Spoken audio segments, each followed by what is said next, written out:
మండలంలో 5,564 మంది ప్రతి నెల పింఛన్లు పొందుతున్నారు. ఈ ఒక్క మండలంలోనే నెలకు 2.40 కోట్లు, ఏడాదికి 30 కోట్ల పింఛన్లు అందుతున్నాయి. రాష్ట్ర వ్యాప్తంగా పింఛన్ల కోసం నెలకు 2,700 కోట్లు ప్రభుత్వం ఖర్చు పెడుతోంది. ఏడాదికి 33,000 కోట్లను పింఛన్ల కోసం ఖర్చు పెట్టడం దేశంలోనే ఒక చరిత్ర. వృద్ధులు, వితంతువులకు 4,000 రూపాయల పింఛన్ ఇస్తున్న రాష్ట్రం దేశంలో మరొకటి లేదు. ముఖ్యమంత్రి చంద్రబాబు నాయుడుతోనే ఇది సాధ్యమవుతోంది. మహానగరాలైన హైదరాబాద్, ముంబైలను కలిగిన తెలంగాణ, మహారాష్ట్రలో పింఛన్ గా ఇస్తుంది 2,000 రూపాయలు, 1,200 రూపాయలు మాత్రమే. బెంగళూరుకి రాజధానిగా కలిగిన 600, చెన్నై రాజధానిగా ఉన్న తమిళనాడులో 1,000 రూపాయలు మాత్రమే ఇస్తున్నారు. ఒక పింఛన్ మాత్రమే కాదు, తల్లికి వందనం పథకం ద్వారా ఒక ఇంట్లో ఎంతమంది పిల్లలుంటే అందరికీ సాయం అందుతోంది. మహిళలకు ఆర్టీసీ బస్సులో ఉచిత ప్రయాణం అందించే శ్రీశక్తి పథకం విజయవంతంగా అమలవుతోంది. శ్రీశక్తి పథకానికి ఊహించని స్పందన లభిస్తుండటంతో కొత్త బస్సుల కొనుగోలుతో పాటు అదనపు సిబ్బంది నియమానికి ఆర్టీసీ అధికారులు చర్యలు చేపట్టారు. దీపం పథకంతో ఏడాదికి 3 గ్యాస్ సిలిండర్లను ఉచితంగా అందుతున్నాయి.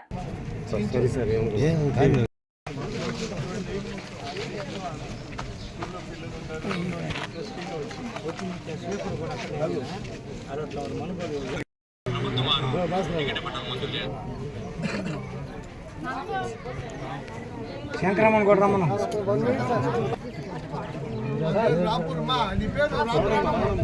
1 minute sir, 1 minute sir. Sir పట్టుకోండి. 1 దాటు ఉంటాయి ఇంకా.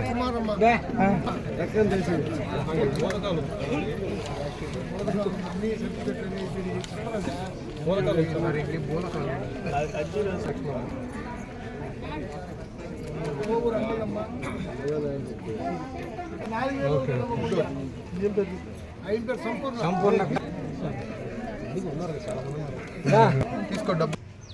అంటే ఇంచుమించు 5,70,00,000 సంవత్సరానికి మీ ఊరికి ఇస్తున్నాం.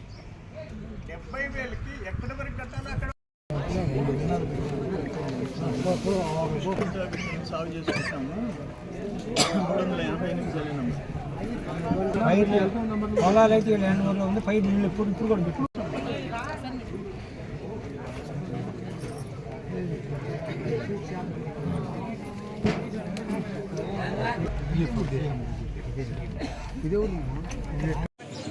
ఈరోజు ఇక్కడ పింఛన్ల పంపిణీ జట్లకొండూరు మనుబోలు మండలం రావడం జరిగింది. ఉదాహరణకి ఒక్క మనుబోలు మండలంలో 5,564 మందికి పింఛన్లు ఇస్తున్నాం. నెలకి 2,40,45,000 ఇస్తున్నాం. అంటే దాదాపు 30 కోట్లు సంవత్సరానికి మనుబోలు మండలంలో. మొత్తం మనుబోలు మండలానికి వృద్ధాప్య, వితంతు, వికలాంగుల పింఛన్ ఒక చిన్న మండలం. అంటే ఇది 30 కోట్లు అంటే 60 కోట్లు. నెలకి 2,700 కోట్లు రాష్ట్రంలో ఖర్చు పెడుతున్నాం. సంవత్సరానికి దాదాపు 33,000 కోట్లు. మనం భారతదేశంలో, ఇండియాలో, వాళ్ళందరూ మా పెదమ్మలు, అక్కలు అందరూ వినాలా, భారతదేశంలో 4,000 రూపాయలు ఇచ్చే పింఛను ఏ రాష్ట్రం లేదు. నెక్స్ట్ తెలంగాణ అంటే హైదరాబాద్ పెట్టుకొని మనకు లేదు, క్యాపిటల్ సిటీ అంటే ఎప్పుడు ఇంప్రూవ్ చేస్తున్నాం. 2,016 రూపాయలు 2,000 ఇస్తున్నారు. బాంబే పెట్టుకొని మహారాష్ట్ర 1,000-1,200 ఇస్తున్నారు. కర్ణాటక నెలకు 600 ఇస్తున్నారు. నెక్స్ట్ మన తర్వాత 2,000 తెలంగాణ. పక్కనుండే మద్రాసు 1,000 రూపాయలు ఇస్తుంది. సంవత్సరానికి 33,000 కోట్ల రూపాయలు వృద్ధాప్య, వితంతు, వికలాంగుల పింఛన్ ఇవ్వటం భారతదేశంలో ఒక్క చంద్రబాబు నాయుడు గారి వల్లే జరిగిందని చెప్పి మేము అందరికీ తెలియజేస్తున్నాం. ఒక్కటే కాదు, తల్లికి వందనం, పిల్లలు బడికి పోయే పిల్లలకి ఒక్కరికి ఇచ్చేది అంత ముందు ప్రభుత్వం. ఇప్పుడు ఎంతమంది ఉంటే అంతమందికి ఇస్తున్నాం. అట్లే మా అక్క చెల్లెళ్ళకి ఆర్టీసీ బస్సులో టికెట్ కొనబడలే, ఎగిరెక్కి కూర్చుంటే చాలు. వాళ్ళు మా మగవాళ్ళకి కూడా సీట్లే, అందరూ వాళ్ళే కూర్చుంటున్నారు. వాళ్ళకి ఫ్రీ ఇస్తున్నారు, దేవుళ్ళ దగ్గరికి పోయిస్తున్నారు, గుళ్ళకి బళ్ళకి పోయిస్తున్నారు.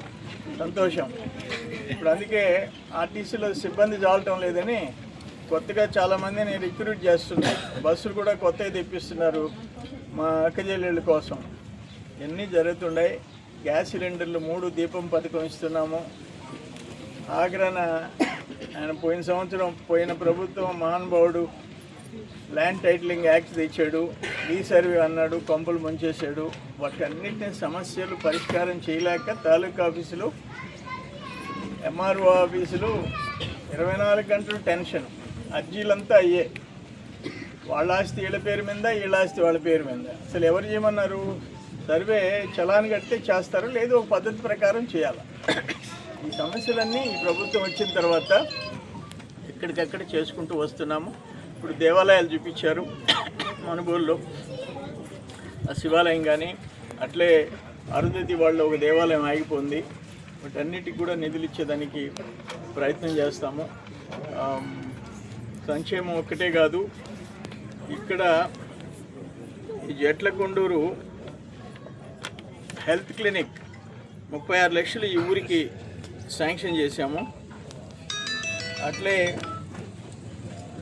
32 లక్షలు పంచాయతీ బిల్డింగ్, అది కూడా శాంక్షన్ చేశాము. 2 బిల్డింగ్సా 64 లక్షలు హెల్త్ క్లినిక్. సరే, ఈ మండలంలో 2 పంచాయతీ బోర్డు బిల్డింగ్స్ 64 లక్షలు. ఇవి విలేజ్ హెల్త్ క్లినిక్స్ 7, అవి 2,52,00,000. Panchayati board buildings health clinics కలిసి 3,16 లక్షల రూపాయలు ఈ మండలానికి శాంక్షన్ చేయడం జరిగింది. మ్యాక్సిమం రోడ్ల మరమ్మతుల మీద ఇటు పంచాయతీరాజ్ R&B గుంటలు పడిపోయి ట్రావెల్ చేయలేని, ప్రయాణాలు చేయలేని పరిస్థితి వచ్చింది. వాటికన్నిటికి కూడా ఈరోజు మ్యాక్సిమం నిధులు కేటాయిస్తున్నాము. బోత్ R&B పంచాయతీరాజు అన్ని కార్యక్రమాలు జరుగుతున్నాయి. ఒక్క సర్వేపల్లిలో దాదాపు 350 కోట్ల రూపాయల పనులు మనం వచ్చిన తర్వాత పనులు జరుగుతున్నాయి.